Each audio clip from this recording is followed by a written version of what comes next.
கர்த்தருக்கு ஸ்தோத்திரம். உபாகமம் 14ஆம் அதிகாரம். இந்த அதிகாரத்தில் என்ன சொல்கிறாங்கன்னா, நீங்கள் வந்து உங்கள் தேவனாகிய கர்த்தரோட பிள்ளைகள், அதனால் செத்தவனுக்காக கேறிக்கொள்ளாதீங்க, உங்கள் கண்களுக்கு இடையில சவரம் பண்ணாதீங்க. நீங்கள் வந்து ஒரு பரிசுத்தமான ஜனங்கள் கர்த்தருக்கு. அதனால் பூமியில் இருக்க எல்லா ஜனங்களும் கர்த்தர் உங்களை வந்து சொந்த ஜனமாக இருக்க மாதிரி தெரிந்துக்கிட்டார். அருவருப்பான யாதையும் நீங்கள் சாப்பிடக்கூடாது. நீங்கள் என்னெல்லாம் சாப்பிடலாம், எதெல்லாம் சாப்பிடக்கூடாது, எந்த பறக்கிற பறவைகள், ஊறுகிறவைகள், அதுக்கப்புறம் ஜலத்தில் இருக்கவர்கள் அப்படின்னு சொல்லிட்டு எல்லாத்தையுமே வந்து தனித்தனியாக இதில் வந்து லிஸ்ட்டு போட்டு பிரித்து கொடுத்துருப்பாங்க. அதுக்கப்புறம் வந்து தானாக இறந்து போனது என்ன பண்ணக்கூடாது, நீங்கள் சாப்பிடக்கூடாது. ஆனால் உங்கள் வாசலில் இருக்க ஒரு பரதேசிக்கும் அதை வந்து என்ன பண்ணலாம், சாப்பிட கொடுக்கலாம். இல்லைனா அந்நியனுக்கு அதை விற்று போடுங்க.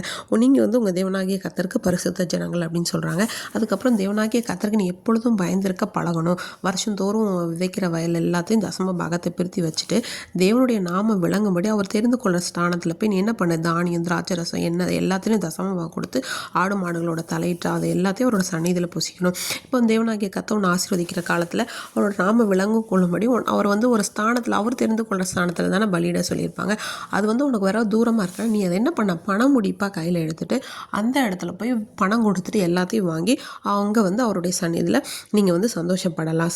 சாப்பிட்டு சந்தோஷப்படணும். லேவியனுக்கு உங்ககிட்ட பங்கு சுதந்திரம் இல்லாதனால அவனை கைவிட்டக்கூடாது அப்படின்னு சொல்லிட்டு, அதுக்கப்புறம் 3ஆம் வருஷத்தோட முடிவில் அந்த வருஷத்தில் வந்து உனக்கு எல்லா பலன்லையும் நீ என்ன பண்ணணும், தசம பாகத்தை பிரிச்சுட்டு அதை வந்து உன்னோட வாசல்களை வைக்கணும். லேவியனுக்கு பங்கு சுதந்திரமும் உங்ககிட்ட இல்லாத போல அவனுக்கு உன் வாசலில் இருக்கிற பரதேசி, திக்கற்றவன், விதவை எல்லாருமே வந்து சாப்பிட்டு திருப்தி அடையலாம். அப்போ வந்து கர்த்தர் உன் கையிட்டு செய்கிற எல்லா வேலையும் என்ன பண்ணுவார், ஆசீர்வதிப்பார் அப்படின்னு சொல்கிறாங்க.